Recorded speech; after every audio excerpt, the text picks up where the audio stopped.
அது ஒரு பெரிய ஆபீஸ். அந்த ஆபீஸ்ல ஒரு பியூன் என்னன்னு பண்ணான்னா, டெய்லி லேட்டாவே வருவானா. ஏன் காரணம்னா, அந்த பியூனுக்கு யாருக்காவது உதவி செஞ்சுட்டு தான் அவன் வருவானாம்.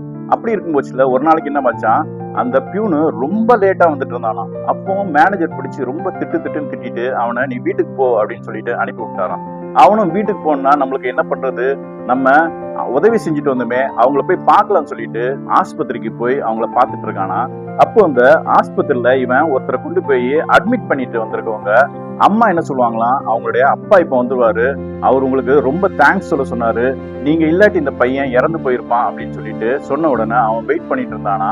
அப்ப பார்த்தா ஒருத்தர் வந்து அந்த ஐசியூ கதவை திறந்துட்டு உள்ள வராராம். யாருன்னு பார்த்தா அவங்க மேனேஜர் தான் உள்ள வராராம். இந்த பியூனை பார்த்த உடனே அவங்க மேனேஜருக்கு ஒண்ணுமே கை கால் ஓடலையாம். அந்த பியூனோட கையை பிடிச்சிட்டு ரொம்ப கதறி சொன்னாராம், நீ மட்டும் இல்லைன்னா என்னுடைய பையன் இறந்து போயிருப்பான் அப்படின்னு சொல்லிட்டு சொன்னாராம். ஆமா ஃப்ரெண்ட்ஸ், நம்மளுக்கும் நம்முடைய திராணி இருக்கும் பொழுதே மற்றவங்களுக்கு என்ன உதவி வேணுமோ அந்த உதவியை செய்யறது தான் நல்லது. நல்லதை பார்ப்போம், நல்லதை பகிர்வோம்.